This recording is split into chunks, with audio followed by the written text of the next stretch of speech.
mungkin boleh dijelaskan sebenarnya seperti apa bisnis Cisco di Indonesia pada saat ini, sudah berapa lama Cisco beroperasi dan apa saja yang menjadi fokus layanan dari perusahaan? Silakan Bu. Ya. Terima kasih sebelumnya. Jadi Cisco di Indonesia itu sudah hadir lebih dari 20 tahun. Dan fokus kami sebetulnya kalau kita lihat visi kita adalah Power Inclusive Future for All. Nah, apa sih sebenarnya itu gitu ya? Karena mungkin banyak orang mengenal Cisco itu is a networking company karena memang starting as a networking company. Tapi kita juga adalah security company.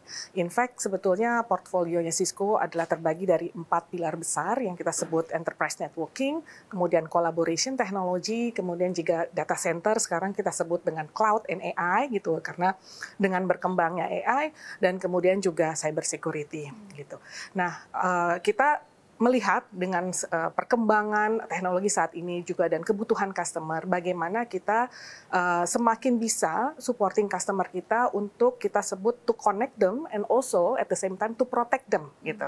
Jadi kalau kita lihat ke depan ini yang kita connect itu tidak saja hardware gitu ya, kita mengconnect people, data, application dan seterusnya gitu, dan nanti bagaimana semua yang terconnect itu juga bisa protected. Jadi kita punya jargon whatever it is connected has to be protected gitu. Okay. Mungkin moralnya seperti itu gambaran. Secara garis besar begitu ya. Nah, kalau kita bicara berkaitan dengan bisnis yang sudah terpapar dengan teknologi, lebih spesifik adalah berkaitan dengan kecerdasan buatan atau artificial intelligence di tengah era digitalisasi yang sebenarnya teknologinya sudah ada, sudah masuk ke Indonesia, tapi sebenarnya sudah seberapa siap atau sudah seberapa sadar perusahaan-perusahaan di Indonesia untuk melibatkan teknologi baik dari segi mungkin AI dan juga yaitu tadi cyber security, Bu. Ya.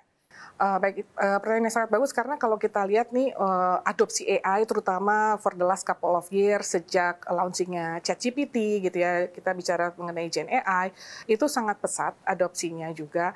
Namun at the same time kita juga melihat readiness-nya perusahaan-perusahaan itu masih belum cukup. Baru-baru ini kita juga launching suatu studi, merupakan survei yang dilakukan di 30 negara melibatkan lebih dari 8.000 responden, di mana kita mengukur readiness AI-nya perusahaan-perusahaan gitu ya. Dari situ khusus untuk Indonesia itu finding-nya juga adalah baru sekitar 19% nih yang bisa dikatakan ready untuk capture the whole potential of AI gitu. Dan kalau kita melihat ini ready-nya tidak ready-nya di mana gitu ya. Gap terbesar itu kita lihat itu banyak di area infrastruktur dan juga mungkin readiness of talent yang pretty common lah across all sectors. Tapi balik lagi ke tadi, apakah memang adopsi AI di Indonesia ini sudah banyak gitu ya. Kalau kita lihat juga dari survei tersebut, kita melihat bahwa spending IT dan budget yang di-spend untuk AI di perusahaan itu mereka sudah lebih dari setengah responden itu berkata mereka sudah melakukan investment 10-30% dari budget IT mereka tuh di-spend untuk AI projects gitu. Dan urgensinya itu dari level manajemen juga melihat mereka room untuk mereka memiliki atau melakukan deployment dari AI itu cukup singkat ya. Jadi mereka merasa dalam 1 tahun ke depan nih, kalau saya tidak punya AI strategi, saya akan pasti ketinggalan gitu. Nah, dari sisi yang tadi adopsi yang meningkat gitu, level of urgency, tapi readiness nih yang ada gap. Nah, ya kita berusaha juga memberikan suatu guidance untuk look at your readiness in AI dan terutama yang tadi gap terbesarnya di mana? Yang di infrastruktur. Di infrastruktur itu di dalamnya ada yang kita sebut dengan kemampuan processing atau compute-nya. Kemudian data center nih, data center penting banget gitu ya, apalagi di era AI, data center network performance dan juga cyber security. Gitu. Itu karena dengan berkembangnya AI itu kita berhadapan dengan tipe-tipe atau new set of security risk gitu yang harus dipahami juga. Oke, baik. Dari penemuan Cisco Indonesia sendiri, mungkin dari survei readiness tadi begitu. Tadi kan sudah disebutkan sebenarnya persentasenya. Kalau dari perspektif awam ini kan cyber security ini kerugiannya paling besar di berbahaya untuk financial services industry begitu, karena kan efeknya langsung ke masyarakat, kerugiannya sangat terasa dan bisa dihitung. Tapi sebenarnya kalau dari penemuan Cisco Indonesia sendiri, sektor mana yang sebenarnya paling sadar atau paling maju dalam segi AI dan juga dari cyber security, dan sektor mana yang nampaknya paling sulit untuk beradaptasi dengan teknologi baru ini? Ya, baik. Jadi kalau kembali ke tadi mengenai security dan juga readiness-nya tadi ya, sebetulnya challenge terbesar itu kalau kita lihat saat ini itu juga pemahaman terhadap potensi resiko yang dimunculkan oleh AI gitu. Jadi kalau kita bicara soal sektor mana sih gitu ya, dari survei yang kami lakukan, memang semua sektor mempunyai commonalities gitu ya dari sisi kesiapannya. Cyber security sebagai salah satu yang menurut kita juga masih cukup rendah gitu pada saat mereka mau melakukan embracing AI. Dan kemudian kalau kita lihat juga apa sih cyber threat yang mereka rasakan. Jadi kalau dari survei itu ternyata ada suatu data yang cukup signifikan.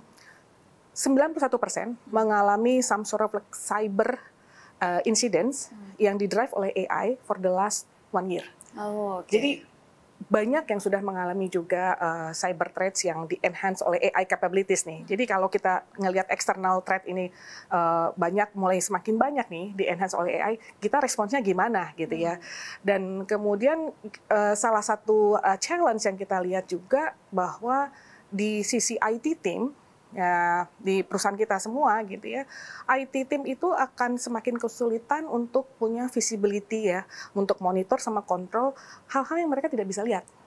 Nah, kadang di perusahaan itu juga tidak semua gitu ya, pemangku kepentingan itu paham berapa banyak sih dari karyawan saya ini yang pakai AI tools yang sifatnya publik gitu. Gitu ya. Jadi dari survei itu juga kita menemukan sebenarnya hanya 30% yang paham, oke, ini karyawan saya sebetulnya menggunakan AI tools ABCD gitu ya. Lebih banyak yang tidak aware sebenarnya.